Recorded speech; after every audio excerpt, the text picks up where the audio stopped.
개혁신당 이준석 대표의 한마디가 또 여론을 들썩이고 있습니다. 경찰이나 소방 공무원을 하려면 여성도 군 복무를 해야만 지원할 수 있도록 하자는 공약인데요. 국방부가 여성 징병제 검토한 적 없다면서 서둘러 진화에 나설 정도로 여러 말 낳고 있습니다. 꼼꼼하게 따져보겠습니다. 김종대 연세대학교 통일연구원 개건교수와 함께합니다. 어서 오십시오. 안녕하세요. 예.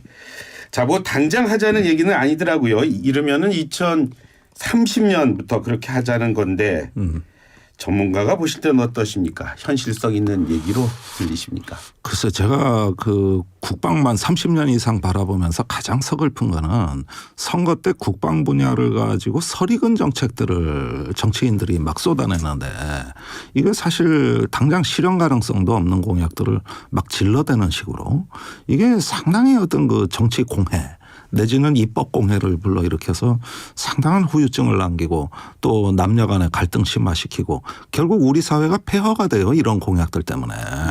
그런 점에서 굉장히 유감스럽습니다. 그런데 뭐 만약입니다만 지금 하여간 여하튼 간에요. 해당 공무원 시험에 군 복무를 의무화하면 당장 생각할 수 있는 게 그거 아닙니까? 누구나 이렇게 생각할 수 있는 게 상대적으로 남성 지원자는 뭐 늘어나고 네. 여성 지원자는 줄어드는 그런 모습을 보일 텐데요. 그런 면에서 그게 또 차별이다 그런 얘기를 하는 분들도 있는 것 같아요. 그러니까 한번 살펴보죠. 지금 그 경찰관 중에 여성 비율이 한 12.2% 됩니다. 그다음에 소방관 지금 9.5% 정도가 여성이거든요. 그러니까 여성의 진입 문턱이 가장 높은 직종입니다. 그런데 여기에 징병을 시행해서 군복무 해야 여성이 경찰관 소방관 될 수 있다 그러면 그러지 않아도 여성이 지금 굉장히 그 문턱이 높아서 진입이 어려운데 거의 저는 고갈될 거라고 봐요. 그러니까 소방 경우 한번 보시죠. 저 일선 소방관 가보십시오. 인력 부족을 얼마나 많이 호소합니까? 그런데 특히 젊은 소방관들 이직률이 높아가지고 안 하려고 그러거든요.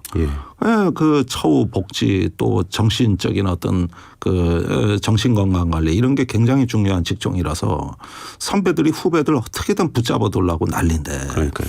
소방 장비는 첨단화됐는데 부릴 인력이 없어요. 그러니까 이런 상황에서 여성 진입 문턱을 더 높인다 그러면 그 소방 조직에서 과연 이런 것들을 소방의 발전으로 보겠냐는 거예요. 거기에다가 경찰관 얼마나 꾸준히 일 많이 합니까? 이런 상황에서 이제 여성 진입의 문턱을 더 높이자는 발상이고 또 그 여성이 징병으로 군의 의무 복무를 한 다음에 소방경찰관으로 진출하자 그러지만 이거 우리 국방부가 지금 감당할 수 있습니까? 지금 저기 이 모든 군의 어떤 그 생활 문화 조직 설계가 여성이 감당하기에는 상당히 불합리한 구조로 돼 있다 보니까 받고 싶어도 못 받아요. 그러면 경찰 소방 군이 반대하는 정책을 이걸 갖다가 억지로 들이밀어 가지고 어떤 남녀 간의 이런 어떤 또 쟁점을 만든다는 것은 제가 보기에 국가 발전에 하등에 도움이 안 되는 정책이다. 우선은 지금 현장에 치안 소방 군의 그 여러 어떤 그 일선에 근무하는 사람들 실정을 제대로 알고 하는 것인가. 아시다시피 이런 주장들 주로 군복무 안 하신 분들이 주로 제기하는 걸로 제가 봐왔는데 이전에 어떤 하태경 이준석 의원이 제기했던 희망복무제가 한 걸음 더 나간 거거든요.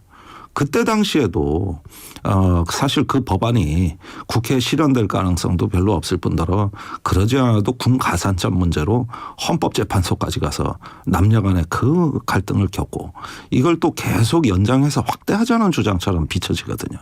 그러니까 현실성, 당위성 이런 면에서 함량 미달이라고 저는 봐요. 국회에도 계셨으니까요. 혹시 그 공무단임권이라고 있지 않습니까? 공무단임권 자체는 어떻게 보면 국민의 권리인데요. 그런 면에서도 또 이거 위헌의 소지가 있지는 않을까요? 그런 면에서 당연히 헌법 심판의 대상이 될 것이다. 이런 면에 보고 자꾸 그 국방의 의무에서 헌법에 모든 국민은 국방의 의무를 진다고 했던 그 조항을 얘기를 하고 있거든요. 그러나 저기 병역법에 뭐라고 돼 있냐면은 대한민국 남성은 병역의 의무를 진다고 돼 있습니다. 아, 그렇군요. 그러니까 남성이라는 그것도 쟁점이에요. 이렇게 되니까 예컨대 어떤 뭐 남성으로서 보기가 좀 뭐한 말하는 트랜스젠더라든가 예. 이런 경우에는 조금 애매하잖아요. 거기에다가 이제 과거에는 병무청에서 그 무정자증 경우에는 병역 면제시켜줬거든요. 예. 그러니까 여기서도 뭐 남성의 범위가 또 논란이 된 거예요. 그리고 남성성이 강해야 남성성이 정체성이 확실해야 병역의 의무를 지는 걸로 해서 18세 징병검사 받고 19세부터는 입대 연령이 된다 이거예요. 예. 이렇게 제도가 설계를 해놓고 수십 년 운영을 해놓으니 이제는 여성들이 병역을 이행한다는 것에 대해서는 이게 어떤 문화적인 어떤 장벽을 높여서 예. 심리적 저항을 오히려 높여놨기 때문에 이런 문화가 개선되지 아니하고 예. 여성을 똑같이 군대 복무시킨다는 발상은 우리 사회로서 감내하기가 어렵다. 이런 거죠. 그 말씀은 이준석 대표가 한 말 그대로 옮기자면 국방은 국민의 의무인데 국민의 절반만이 책임지고 있다. 그 얘기를 들었을 때 국민의 절반인 특히 여성들이 불편하게 들을 수도 있다. 아니 저 여성을 편들기 위해서 이 얘기하는 거 아닙니다. 예. 사실 일부 국가들은 여성 징병제를 하는 나라도 있어요. 예. 대표적으로 이스라엘 같은 나라죠. 예.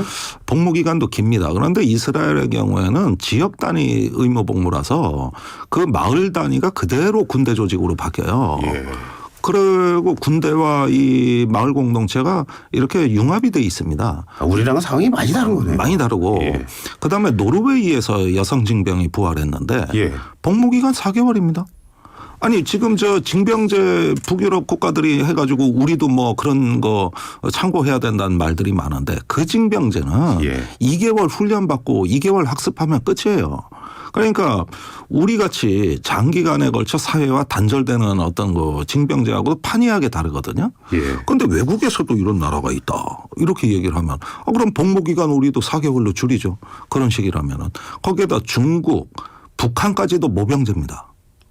북한도 모병제예요. 그렇습니까? 예. 예.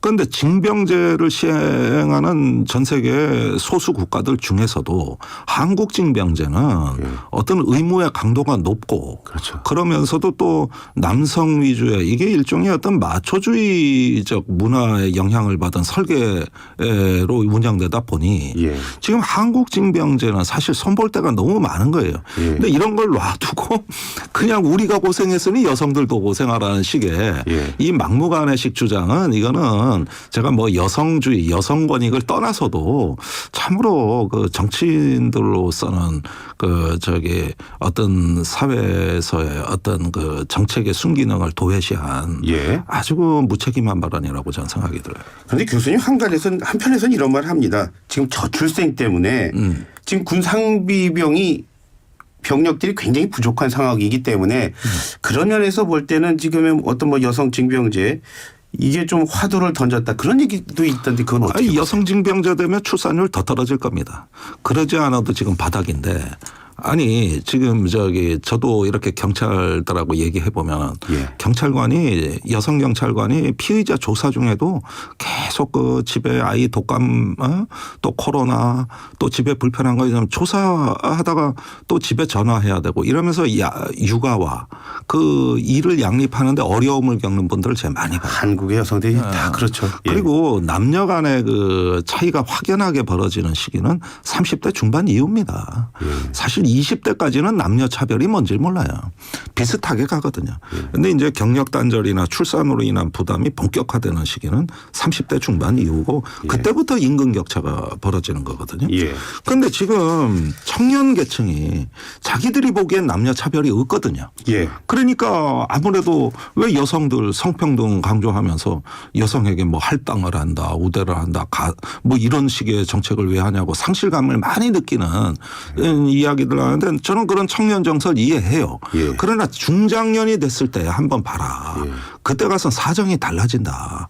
그러니까 지금 청년의 입장은 청년에서 고정된 입장이 아니고 우리 사회의 여성의 문턱을 낮춰야 되는 부분이 엄존하고 있는 상황에서 고위직으로 갈수록 이제 남녀 차이가 확연히 벌어지는 거니까 이렇게 징병 같은 일반 청년들을 대상으로 해서 정책을 할 게 아니라 고위직을 대상으로 해서 우리가 성평등을 좀 생각해야 될 여지가 있는 것이지. 사실 10대 20대 때는 그런 차이가 뭐 모르죠. 없죠. 예. 어떨 때는 오히려 여성한테 밀리기도 하죠. 이 범위를 한번 국방적으로만 좀 더 좁혀보도록 하겠습니다. 자, 국방부가 여성 징병제 검토한 적 없다. 서둘러서 진화에 나섰습니다. 그러면서 또 사회적 공감대는 필요하다. 그런 말을 덧붙였던데, 자, 그렇게 봤을 때 지금 뭐 병력도 부족하고요. 이런 상황에서 대안을 좀 모색해 본다면 어떤 방법들이 좀 있을까요? 근데 우리 군이 전통적으로 대군주의 사상, 대병주의, 대군주의 해가지고 어떤 병력 집약형의 군대 설계를 좀채로 바꾸질 못하고 있어요. 군사력 비교할 때 이제 몇 명 비교하고 그 말씀하신 건가요? 우크라이나 전쟁 보십시오. 러시아군이 엉망진창이지 않습니까? 예. 우리가 세계 2위 군사대국 수준이 그거밖에 안 되냐 그럴 때 그때 잘 보세요. 어디서 무너졌느냐 러시아 군대가. 징병입니다. 징병된 군인들이 싸우는 건지 왜 싸우는지 내가 뭘 해야 되는지 뭣도 모르고 우크라이나까지 왔다가 그냥 부대 구조가 붕괴하는 걸 많이 봤잖아요. 예. 그러니까 월남전 베트남 전쟁이 있고 나서 미국이 징병제를 폐지한 이유도 징병으로 전쟁을 해보니 각종 뭐 군기문란, 탈영, 마약 이런 군내 범죄에 시달리다가 전쟁 속절없이 졌고 예. 그래서 직업주의를 구현하는 것이 군대 개혁의 핵심이다. 이런 어떤 그 전쟁을 통해서 얻어진 교훈들이 있는 거거든요. 만약에 우리 군대가 저출생 시대의 강군으로서 국가 안보를 책임지려면 이제는 농업 시대의 근면성을 요구하는 이런 식의 어떤 그 후진적 문화를 탈피해서 직업주의가 구현된 소수 정예 첨단군으로 자기 변신을 해야 되는 겁니다. 그런데 이게 군의 기득권 때문에 안 되는 거예요. 여전히 대병주의와 자릿수에 집착해요. 예. 그러니까 이런 부분에서 군 자체가 그런 문화를 개혁하는데 여성이 징병된다 한들 바뀌겠습니까? 그리고 지금 어디 저출생 문제가 군대만의 문제입니까? 교육, 일자리, 어떤 성장의 모든 영역에 걸쳐 있는 거예요. 그러면 저출생 인구 감소 문제는 사회 전체가 지금 안아야 될 부담인데 오로지 국방의 그 인력 부족만 충원하자고 그러면 사회 생산 인력 감소로 인한 청년 공동화 현상은 또 어떻게 할 겁니까? 군대에서 경력 단절 3년인데 예. 그러면 보십시오. 우리나라 입직 연령이라고 이제 처음 직장 들어가는 예. 때가 거의 뭐 30살 다 돼서입니다. 서유럽보다 10년이 늦어요. 그러니까 그러지 않아도 인구가 없는데 이렇게 일자리도 뭐 30 다 돼야 일자리 잡는 이런 나라에서 이런 걸 놔두고 저출생만 해결하자? 일단은 빨리 직장을 잡고 사회로 내보내야죠. 그런데 예. 군대와 취업 재수가 다 갉아먹고 있는 거예요. 그러면 군대 문제를 해결하자 그러면 이번에 사회가 문제가 돼요. 청년 공동화 현상을 감당 못합니다. 이제 성장률 뚝뚝 떨어질 거고. 그래서 이거는 군대가 먼저 변해야 되는 거예요. 군대가 먼저 어떤 병력 집약형이 아니라 어떤 그 첨단 전력 위주로 이렇게 전문화된 군대로 가야 되는데 이게 군대 가긴 갔는데 대다수의 병사들이 왜 싸우는지 내가 임무가 뭔지 또 이런 데서 무슨 가치를 부여하는지 이런 데 직업정신이 없단 말이에요. 그러니 군대가 이러다 보면은 현대전에서는 결국은 징병이 가장 나약한 군대라는 거예요. 그러니까 결국은 직업주의 군대로 전환을 서둘러야 된다. 이런 생각이죠. 교수님 그렇게 말씀하셨지만 한편에서는 말씀하신 내용에서 더 뭐 들어가 보면 우크라이나 전쟁 말씀하셨잖아요. 네. 그걸 예로 들면서 우크라이나가 초반에는 뭐 러시아를 작은 나라에 비해서도 압도하는 그런 모습을 보였는데 그렇지만 지금 시간이 지나면서 밀리는 이유가 결국은 러시아에 비해서 군사력 특히 군인이 적어서 그렇다 그런 지적을 하는 분들도 있던데요. 그렇기 때문에 우리도 뭐 여성 징병해야 되는데 그런 논리로 또 이어지기도 하던데 어떻게 보십니까? 글쎄 막상 전쟁이 나면 정말 국가가 전망의 위협에 처한다면 남녀노소가 없죠. 그건 뭐 우리가 뭐 징병이냐 직업이냐를 떠나서라도 그건 국가 생존의 문제입니다. 예? 근데 우크라이나는 기본적인 군대 꼴을 갖추질 못했고 거기에다가 외국에 의존해서 전쟁을 하는 나라지 자력의 국방으로 자기를 지킬 수도 없는 나라예요. 예. 그런 면에서 이런 어떤 것들을 보면은 높은 국민의 생존 의지, 전문화된 직업군인 예. 이게 국가의 안보의 초석이 된다는 거 다시 한번 강조해 드립니다. 예.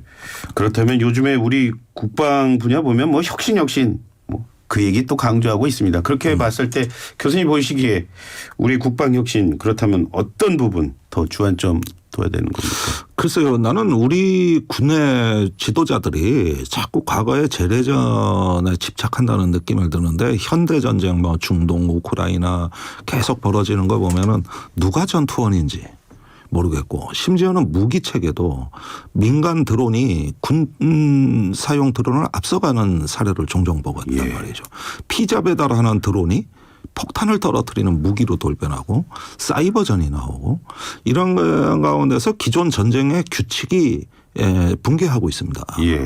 이러는데 정해진 작전 계획대로 전쟁 계획대로 이렇게 어떤 평소에 대비하고 훈련한다는 게 복잡한 현대전에 와서 과연 적합할 것이냐. 물론 북한이 재래식 위협을 많이 가하고 있으니까 대비는 해야 되겠지만은 전쟁은 우리가 예상하는 대로 일어나지 않을 겁니다. 항상 전쟁은 항상 새로운 혁신과 또 기술이 일반화되는 하나의 실험장이었고 그런 면에서 우리의 상상을 앞서갔습니다. 그런 점에서 조금 우리 군대의 상상력 또 보다 전문성 있는 이런 좀 어떤 혁신이 필요한데 기존 전력을 어떻게 강화할 것이냐는 식의 혁신으로 그것도 오래된 예비역 장군들이 혁신을 주도하고 계신단 말이에요. 그것 자체가 잘못된 거예요. 미국의 국방혁신단 DIU라고 있어요. 거기 마이크로소프트 이런 데 구글 이런 데 와서 기업가들이 지금 혁신을 주도하고 있어요. 우리가 참고해야 될 점이 상당히 많습니다. 그런데 북한은 왜 계속해서 순항 미사일 김정은 위원장은 나와서 잠수함에서 쐈다 이런 것까지 강조하던데 왜 그럴까요? 아무래도 북한이 왜 그러냐 그러지만 그동안에 우리도 북한 정권의 종말을 경고하면서 대규모 한포 사격 연습을 신년벽도부터 해서 이 남북 관계에서 나오는 말은 상호작용의 관계로 봐야 된다. 그런 면에서 일단은 남북이 다 결전을 외치면서 어떤 상대방을 어떤 종말의 수준으로 몰고 가겠다는 협박을 하다 보면 정작 평화와 안정을 얘기하는 지도자가 없거든요. 이런 점에서는 북한의 어떤 도발적 언행이라든가 이제 새로 나오는 극초음속 미사일, 전략 순항 미사일 이런 어떤 재래식 위협은 거의 핵 위협입니다. 전술 순항 미사일, 전략 순항 미사일은 핵을 탑재할 수 있는 거예요. 이러면서 점점 결전의 분위기가 사실상 높아지고 있는 위험한 상황이다. 이거는 과거와는 매우 다른 양상이라는 거죠. 교수님 말씀하셨죠. 오늘 외신에서요. 미국 한반도 전문가라는 수미 테리라는 분이 외교안보 전문지죠. 포린 어페어스. 거기에 이런 글을 올렸다고 그래요. 북한의 최근에 이런 낮은 수위 도발이 전쟁으로 이어질 가능성 그거 경계해야 된다고 말이죠. 교수님 이런 의견 동의하십니까? 네, 동의합니다. 왜 그러냐. 우선 세 가지가 과거와 달라졌는데 미국의 영향력이 예전 같지 않습니다. 중동, 우크라이나, 서아프리카, 남아시아에서 분쟁을 관리하는데 미국이 최근에 리더십을 보여주질 못했습니다. 두 번째는 중국, 러시아가 한국 편이 아니라 지금은 북한 쪽으로 갔습니다. 한국에 대단히 불리한 구도예요. 세 번째는 세계가 불타고 있습니다. 전쟁이 전염병처럼 퍼지고 있어요. 이런 저간의 사정을 보면은 지금은 94년이나 2002년 전쟁 위기에 비해서는 저강도지만 외국에서 느끼는 민감성 그것으로 인한 불안감은 오히려 지금이 더 크다는 반증이고 또 어떤 전쟁을 불사하는 강경 발언들이 다 같이 어떤 상황을 악화시키고 있다는 것도 전 세계 여론에 있어가지고 끼치는 영향이 매우 큽니다. 교수님 그렇게 말씀하셨는데 사실 우리 정부 지난 연말에는 북한이 총선 앞두고 큰 판을 벌일 거다 이러면서 여러 차례 경고를 한 것 같은데 최근에 보니까요. 신원식 장관이죠. 전쟁 위기 없다고 했습니다. 그 말씀은 조금 교수님 얘기랑 좀 반대로 가는 것 같은데. 아니 제가 그 부분을 이제 분석한 칼럼들을 쓰는데 1월 4일부터 1월 18일까지 주식시장이 7.6% 폭락했습니다. 2008년 금융위기 이후로 처음이에요. 외국인들이 팔고 나간 거예요. 그러니까 이게 한반도 지정학 리스크라고 이제 보여지는 거거든요. 그러니까 과거에 비해 민감해졌다. 그러니까 그 전까지는 어떤 북한을 끝까지 즉각 강력히 응징해야 된다는 국방부의 강경 발언들이 갑자기 사라집니다. 그러면서 그 한반도에 전쟁은 없다. 이렇게 이야기를 하고 있는데 그러면서 또 다른 말로 국지전 위험성은 있다. 이렇게 얘기하거든요. 그러면 국지전 위협에 끝까지 응징을 하면 그게 전쟁이지 뭡니까? 예. 이런 식의 형식적 논리는 참 위험한 거예요. 어디까지가 국지전이고 어디까지가 전면전이냐는 거예요.